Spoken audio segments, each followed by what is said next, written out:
নয়নাভিরাম প্রাকৃতিক সৌন্দর্য সবসময় আমাকে টানে এবং আমিও ছুটে যাই, বিশেষ করে যখন যেখানে যে সমস্ত প্রাকৃতিক বা কৃত্রিম স্থাপনা রয়েছে চেষ্টা করি সেগুলোকে জানতে।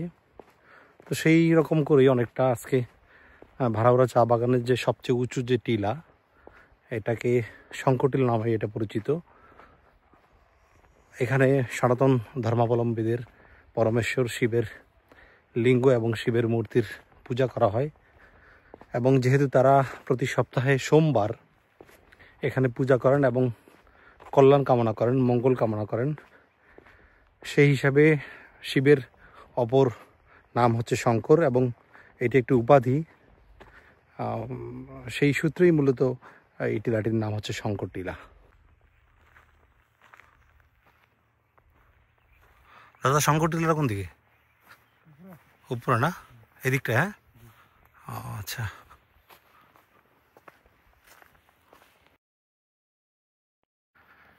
এটি মূলত শঙ্কর টিলা। এখানে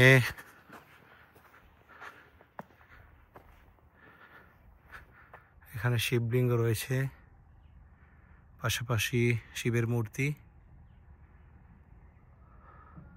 সনাতন ধর্মাবলম্বীরা এখানে পূজা অর্চনা করতে আসেন এবং তাদের মনোবাসনা তারা মনে করেন এখানে পূজার মাধ্যমে অর্জিত হয়। শঙ্করটিলা থেকে নিচের যে ভিউ, এটা হচ্ছে এইরকম।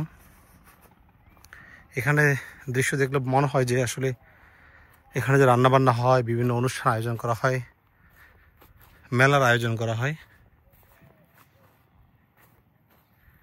এখান থেকে যদি ভিউটা দেখাই আমি, ঠিক এদিকটা হচ্ছে, এটা হচ্ছে ভাড়াউড়া টিলা। এর পাশে যে এই টিলাটা, এটা হচ্ছে গোল টিলা বলা হয় এটাকে। আর আশেপাশে যতগুলা টিলা রয়েছে এর মধ্যে সবচেয়ে উঁচু টিলা হচ্ছে শঙ্কর টিলা। এর পাশে দক্ষিণ পূর্ব দিকে এগিয়ে গেলে আমরা পাবো লাউয়াছড়া জাতীয় উদ্যান। তার পাশেই হচ্ছে শ্রীমঙ্গলের 5 স্টার হোটেল গ্র্যান্ড সুলতান। এই গাড়িগুলোর মাধ্যমে এখানে সেচের ব্যবস্থা করা হয়।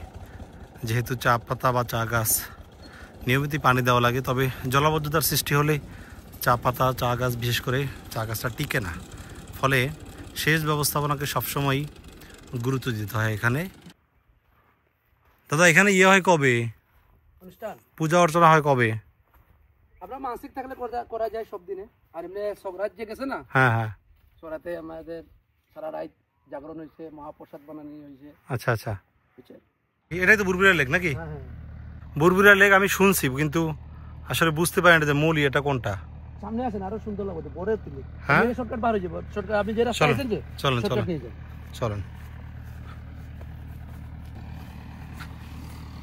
আপনারা কি এখানে বাগান হিসেবে আছেন নাকি? না, বাগানের হিসাবে। বাগান হিসেবে না? 178 টাকা হাজিরি প্রতিদিন না? পাতি তো 24 কেজি দিলে আপনি হাজিরি, 24 কেজি উপরে দিলে আপনি এক্সট্রা পাইবেন। হ্যাঁ, অনেক বড়।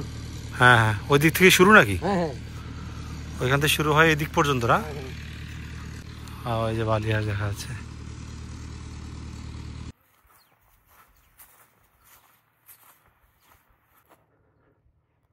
আমি ভাড়াউড়া চা বাগানে যেহেতু শঙ্করটিলার উদ্দেশ্যে যাচ্ছিলাম, সেখানে একজন অমায়িক একজন লোক পাইলাম, যে উনি আছেন বাদল হাজরা।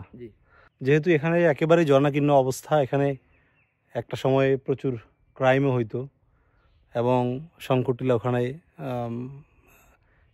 যাইতে অনেকেই অনিরাপদ বোধ করে। তো স্বাভাবিকভাবে আমি দাদাকে পাওয়ার কারণে আমার অনেক হেল্প হয়েছে। দাদা, আপনারা এখানে মূলত কি কাজ করেন? তো সেকশনে বাইরের লোককে জিগানো, বাইরের লোক দিতে না, যেমন চা বাগানের ভিতরে গরু ছাগল না থাকে, বাইরের লোক যেমন না আসে, কোনো কাইম যেমন নয়, বাইরের মানুষ আসে কোনো কাম না করে, এসবই।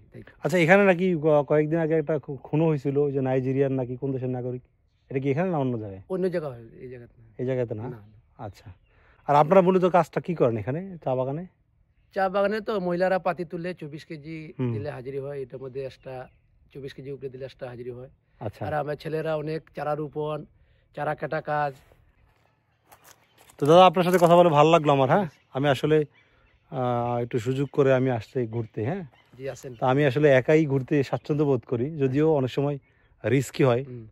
তারপর আপনাকে পাইলাম, দাদাকে পেয়ে অত্যন্ত ভালো লাগলো। এই মনোরম পরিবেশে আসলে একা ছিলাম, আপনি সান্নিধ্য দিলেন, ধন্যবাদ আপনাকে। জি, আপনাকে ধন্যবাদ। জি, ভালো নমস্কার থাকবেন। দাদা। জি।